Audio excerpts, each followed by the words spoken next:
the actual back door of a police. Well, that you've seen. That's fine. That you've seen. Which is a bit suspicious. Getting frustrated because of a turd such as you that think you can search me like this. That's very rude. Yeah. They're quite hardcore. I don't think they're that easy to damage. Well, you two definitely ain't. Welcome to Police Prep, your trusted guide to joining the UK Police. Get expert tips for exams, interviews, fitness, and recruitment. Prepare today, protect tomorrow. This video is sponsored by a channel called Auditor. Please check the link below, subscribe to his channel, and give him credit. In this video, Auditor is legally filming outside the back gate of a police station. Two new police officers show up and handle the situation badly. They start asking him questions, trying to find out why he's there, but Plod doesn't answer them the way they want. Because of this, things get worse. The officers stop and detain him using Section 43, but their reasons for doing this are very weak and don't make sense. The video shows the officers acting foolishly and going too far with their power. In the end, Plod decides to sue them and says he will not settle the case. Hello. Hiya. You're right. I'm not too bad. What are you doing here today? Pardon? What are you doing here? Well, first of all, can you identify yourself properly? Yeah, I can identify myself. I'm PC Nodes, attached to Wimbledon Police Station. And your shoulder number? You can see my shoulder number. Well, not everyone can read numbers. That's why I'm asking you to Can't identify. read. Okay, it's 3199. It's the No MSC. worries. And yourself? My name's PC Brito, and my shoulder number is 2463. Cool. Thank you very much. And what are you doing here today? I'm doing a bit of filming. Okay. But any particular reason or? Nope. That's it. No, just want to film Yep. back gates of the police station. Are you willing to give us your name or anything like that? Why would I need to give you my name for? You don't need to, I'm just asking. Yeah, I know, but why would I need to? You don't need to. Thank you. Yeah, I'm asking, would you like to give us your name? Nope. No, you wouldn't. No. Okay. Where are you from? Do you know? That's irrelevant. Pardon? That's irrelevant. It's irrelevant. Yep. To what? Well, why did it matter where I'm from? It doesn't, I'm just asking. Okay. These are just normal questions I'm asking. Yeah, but if it doesn't matter, then there was no need to ask it. The encounter begins when the female officer immediately asks Plod for his name. She has no real reason to ask this, he hasn't broken any law and isn't suspected of anything. She's just trying to get his personal information, even though she has no right to demand it. Plod refuses, and legally he is correct to do so. Under UK law, a person only has to give their name if they are suspected of certain offences, such as antisocial behaviour under Section 50 of the Police Reform Act. Since that doesn't apply here, he doesn't have to tell her anything, and the questioning should have stopped right there, but the officer doesn't stop. She changes her approach and asks, "Where are you from?" This question has nothing to do with the situation. When Plod questions why she's asking this, she simply says, "These are normal questions." But they aren't normal, they aren't part of a real investigation and aren't based on any evidence. She's just trying to dig for information. Where he lives or where he's from doesn't change anything, because he is filming in a public place, which is completely legal. I'm under no obligation to give you my name. Well, at this moment in time, I'm going to detain you for a purpose of search. I'll be searching today under Section 43 of the Terrorism Okay, Act. right. Under Section 43, Give me a you need to second. give me the specific part of Section 43. Don't just give me a number, you need to give me the specific part, and also as well, okay, to do with actually having so-called evidence to use Section 43, you need to make sure that you get this done correctly, and you tell me with all what due site, respect, what can you- actual we're gonna just do our part of job. Section 43. Yeah, No, it will be an unlawful search. You can make a complaint. It will be an afterwards, unlawful okay? search. And if you Okay, want to complain and about it, if you feel that way, you can make a complaint Okay. afterwards. But this So- is what we're going to do here and now. If you have an issue so with that, what is your where is your actual proof of hostile reconnaissance? we've explained to you. Where is your proof of that? at this moment in time, mate, We don't I need haven't to even ask. gotten to my grounds just yet. So what is As I your said, no I just- no you're calling me a terrorist. You're I'm doing not it under calling you the a terrorist, I'm you're calling doing you- it under the Terrorism Act. Is that or is that not calling me a terrorist if Not you were at going to all. search me under the Terrorism Not Act? at all. No, No. no.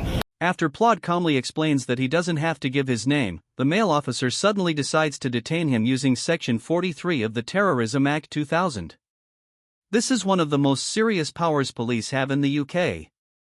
It allows an officer to stop and search someone only if they have a real, reasonable suspicion that the person is involved in terrorism. Just refusing to give your name is not a valid reason to use this power. Plod responds the right way. He asks the officer to explain exactly which part of Section 43 gives him the right to search him. But the officer can't answer.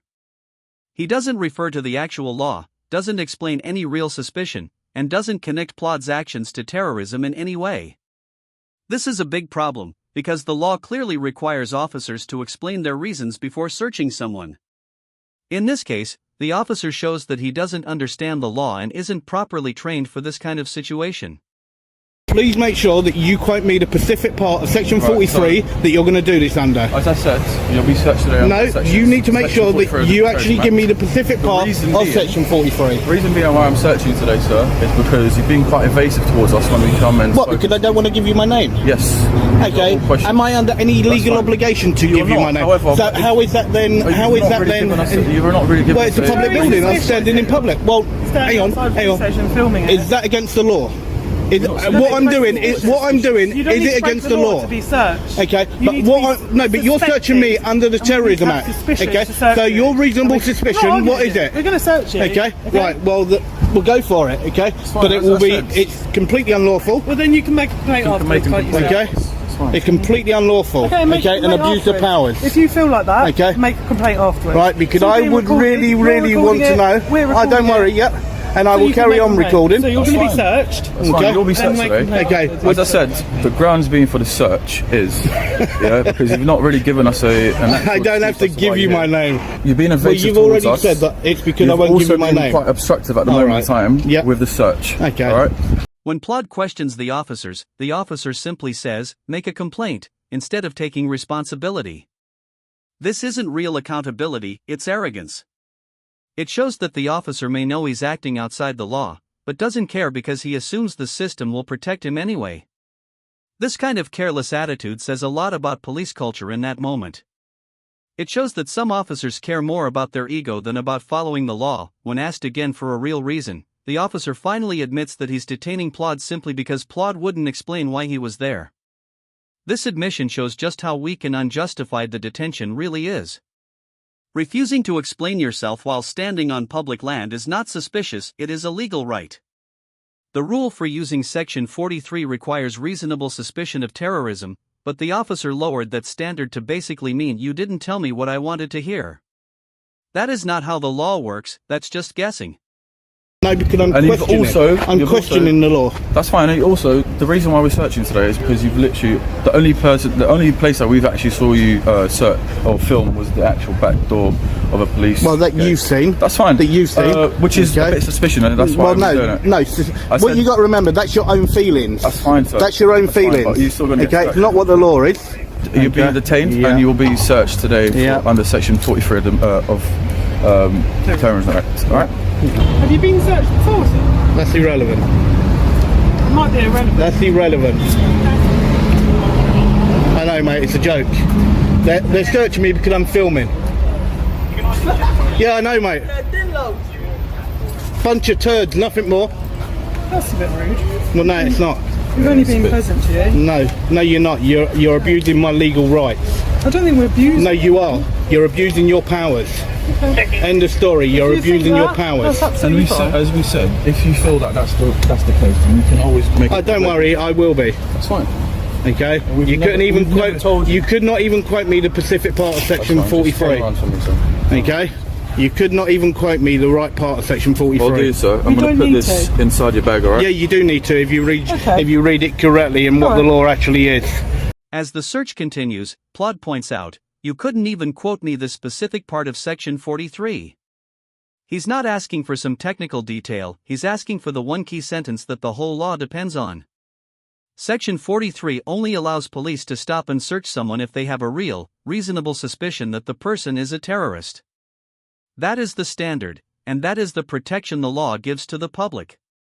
Plod simply wants them to say this clearly. The female officer's response is shocking. She says, "We don't need to." But that's not true, they absolutely do need to explain it. Section 43 is a very serious power, and using such a strong power comes with a responsibility to clearly state both the law they're using and their specific reason for suspicion. Both the Terrorism Act 2000 and Code A of PACE, the rules police must follow, make this requirement clear.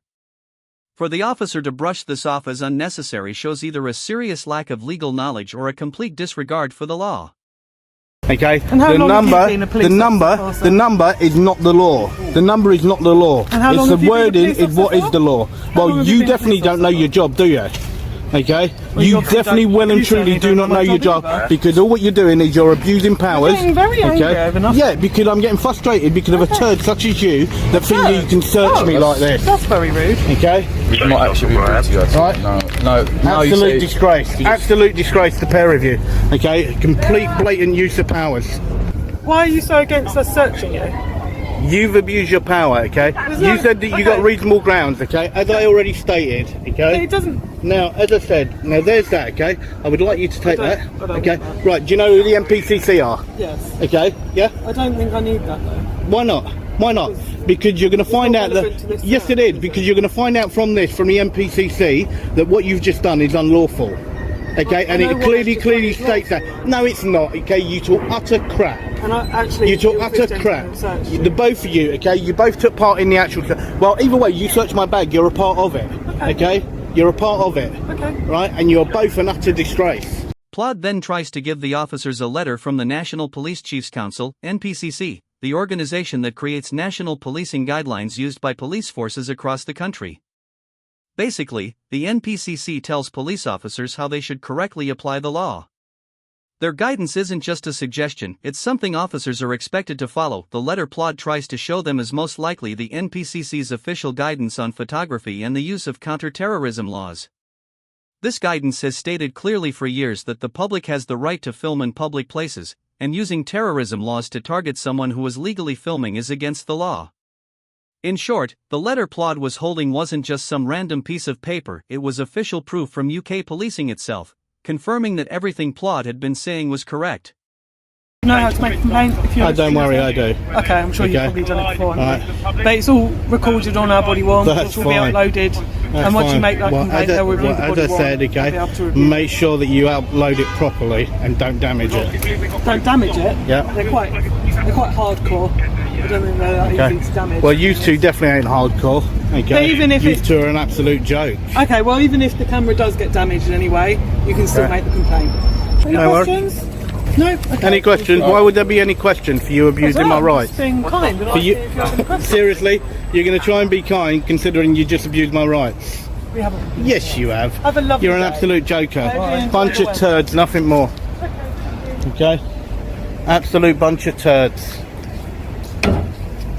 After finally giving Plod his stop and search form, the officers go back inside the station. But the story doesn't end there. In his update, Plod shares that he was offered £1,500 to settle the case quietly and make it go away, but he refused to accept it. Just a couple of quick updates. So first of all, on these two tyrants here, these two tyrants, I've had an offer of £1,500, but it's been declined, and that's how it'll be because I want them in court, and that's it. Most people would just take the quick money, but Plod wants the case to go to court so the officer's actions can be fully examined under the law. For him, this isn't only about getting paid, it's about holding the officers responsible. If the case goes all the way to court, he could actually receive much more than the £1,500 he was offered. In the past, cases involving unlawful stop and searches and false imprisonment have resulted in payouts of £5,000 to £10,000 or more, depending on how serious the situation was and whether extra damages are added. The key difference is this: a settlement is a private agreement where the police force doesn't admit any wrongdoing and the matter is quietly dropped. But a court judgment is public and puts the officers' mistakes out in the open for everyone to see. This is why Plod's decision matters so much.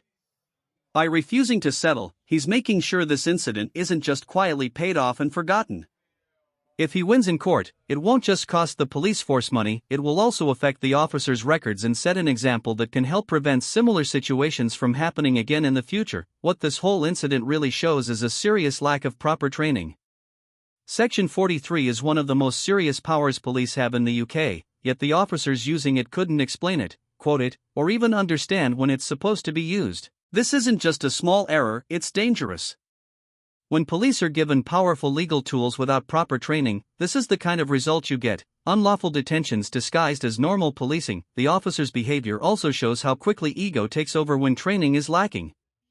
From asking unnecessary personal questions to ignoring official NPCC guidance, they weren't following proper procedure, they were simply trying to control the situation however they could. Every time Plod challenged them using the law, they grew more frustrated, until they used terrorism powers they couldn't even justify. This wasn't about safety or security, it was about trying to save face. These officers' mistakes weren't just small errors. They point to bigger problems within the police force, problems with training, accountability, and professionalism. Plod has turned one unlawful stop into a moment that exposes these issues. No matter what happens in court, the damage to the police force's reputation has already been done. That's the end of today's video. If you enjoyed it, please like, comment, and subscribe, it really helps support independent coverage like this. Also, don't forget to check out Plod's channel, linked in the description, and show him some support. Thanks for watching. This has been Police Perp, and I'll see you in the next video.